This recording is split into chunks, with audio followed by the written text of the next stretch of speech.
Point हमको दिया हुआ है -4,6, ये कौन से रेशियो में डिवाइड करेगा लाइन सेगमेंट को, और ये लाइन सेगमेंट कैसा है, ये पॉइंट ए एंड बी को ज्वाइन करता है। तो पॉइंट ए का कोऑर्डिनेट दिया हुआ है, पॉइंट बी का कोऑर्डिनेट दिया हुआ है, तो पॉइंट ए और बी को ये इंटरनली किस रेशियो में डिवाइड कर रहा है ये हमको फाइंड आउट करना है। तो m1 एंड m2 की वैल्यू हमको निकालना है। तो जो हमको दिया हुआ है वो हम कंसिडर कर लेंगे, a ऑफ x1, y1 हम इक्विवेलेंट टू a ऑफ -6, 10 ले लेंगे। तो हमको x1 की वैल्यू मिल जाएगी -6 एंड y1 की वैल्यू मिल जाएगी 10। b ऑफ x2, y2 हम ले लेंगे b ऑफ 3, -8, यानी x2 की वैल्यू हमको मिल जाएगी 3 एंड y2 की वैल्यू मिल जाएगी हमको -8। p of x, y is equal to p of -4,6 दिया हुआ है कि यही पॉइंट है जो डिवाइड कर रहा है ए बी को। तो कितने रेशियो में डिवाइड करना है, सिर्फ हमको m1 एंड m2 की वैल्यू फाइंड आउट करना है। तो x1, y1, x2, y2 and x, y की वैल्यू हमारे पास है। तो सेक्शन फॉर्मूला हमारे पास क्या बोलता है, x, y is equal to m1 x2 plus m2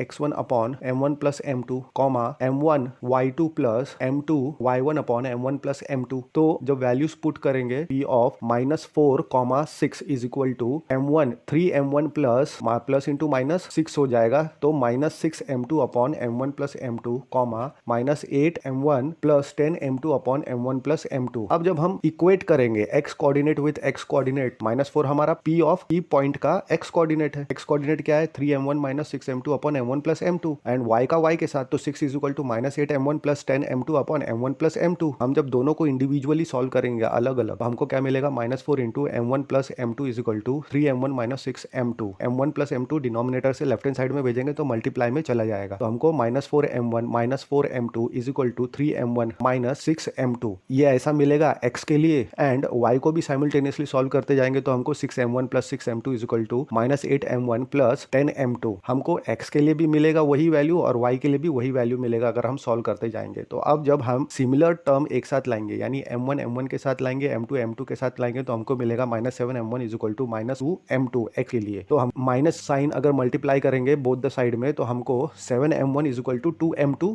यानी m1 upon m2 is equal to हमको 2/7 मिल रहा है, यानी m1 is to m2 is equal to 7:2 हमको देखने को मिल रहा है। अगर y को भी सॉल्व कर रहे हैं हम साइमल्टेनियसली, तो उसमें भी सेम ही वैल्यू आना है। m1 इज टू m2 हमको क्या मिल गया, 2:7 हमको वैल्यू मिल रहा है। अगर x को भी सॉल्व करते इंडिविजुअली तो भी वही आंसर आना था, एंड y के लिए भी सॉल्व करते y कोऑर्डिनेट के लिए भी तो भी वही आंसर आना था। तो रेशियो हमारा क्या हो जाएगा, m1 इज टू m2 का 2:7 का रेशियो हमारा हो जाएगा। तो दोनों कोऑर्डिनेट्स के लिए हमारा सेम रेशियो है, इसलिए हम कह सकते हैं कि जो पॉइंट है -4,6 जो है वो डिवाइड करेगा ए बी को, जो उसको इंटरनली वो डिवाइड कर रहा है इन द रेशियो 2:7।